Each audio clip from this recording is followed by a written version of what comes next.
বন্ধুরা গাজনের কিছু ভিডিও আরও শ্যুট করে রেখেছিলাম, সেগুলো তোমাদের সামনে তুলে ধরছি। তো দেখো ছেলে ফাইনালি হচ্ছে বানেশ্বর নিয়ে চলে এসেছে। আর বানেশ্বরটা নামাতে গিয়ে ছেলের একটু কষ্ট হচ্ছিল হাতের মধ্যে। তো তারপরে ওই দাদাভাই ধরে নামিয়ে দিল আমাদের মন্দিরে, যেহেতু আমাদের বাড়িতে নিয়ে চলে এসেছে। আর মন্দিরে নামিয়ে পুজোটা হচ্ছে, আর ওই দাদাভাই দেখো এদিকে পুজোটা দিয়ে দিচ্ছে বানেশ্বরের। ঠিক আছে, তারপরে বানেশ্বরের পুজো হয়ে যাবে। হয়ে যাওয়ার পরে এদিকে যাবে হচ্ছে ঘাটে স্নান করতে। তো এখানটা করে আমাদের বাড়িতে অনেকগুলো ভক্ত এসেছিলো। আর অন্যবার বানেশ্বর আসে দিনের বেলাতে, মানে বিকেল টাইম বা দুপুর টাইম, এবারই এসছে রাত্রেবেলাতে। আর এদিকে আমি দুটো বাটা সাজিয়ে রেখেছিলাম দুই ছেলের জন্য, আর কিছু বাকি ছিল সেগুলো মা কমপ্লিট করে দিল বাটার মধ্যে।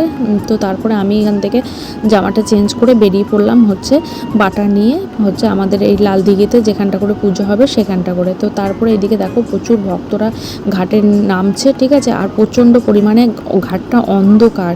আর আমাদের ঘাটে এই ঘাটে পুজো হয় প্রত্যেক বছর। যারা দেবগ্রামে আছো তারা তো জানবেই, কিন্তু যারা দেবগ্রামের বাইরে আমার ভিডিও দেখো তারা তো জানবে না, কারণ আমাদের প্রত্যেক বছর এই লাল দিঘি এই ঘাটটার নাম, ঠিক আছে, এইখানটা করে শিব স্নান করানো হয়, যেহেতু আমাদের এখানে গঙ্গা নেই ওই কারণের জন্য।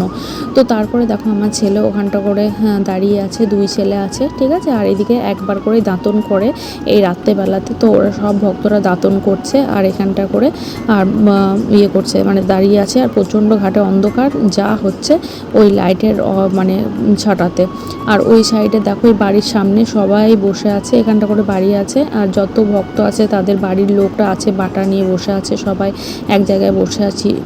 কারণ ওরা স্নান করবে ভক্তরা, তারপরে আমরা এই বাটাগুলো দেব। বাটাগুলো দিয়ে এক এক করে অঞ্জলি দেবে। অঞ্জলি দেওয়ার পরে হচ্ছে তোমাদের পুজো দিয়ে তারপরে আবার চলে যাবে। তো ঘাটে দেখো ফাইনালি নেমে পড়েছে ভক্তরা স্নান করতে। আর আমি ওদেরকে বলছি ভাই একটু ধরে আমার ছেলেকে স্নান করে দাও। তারপর ওই যে বোনটা আছে ওই বোনটা ধরে ধরে ওকে নিয়ে গিয়ে স্নান করিয়ে দিচ্ছে আমার ছোটোটাকে।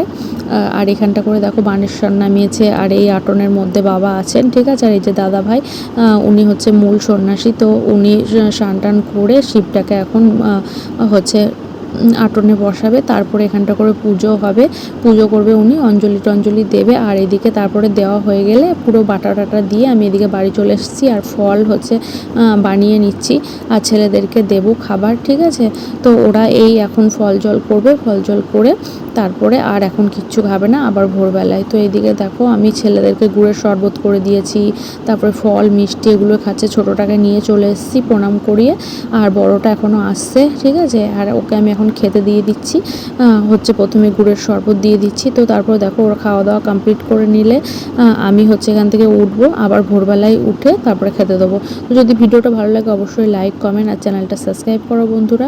চলো tata bye bye, next video আবার।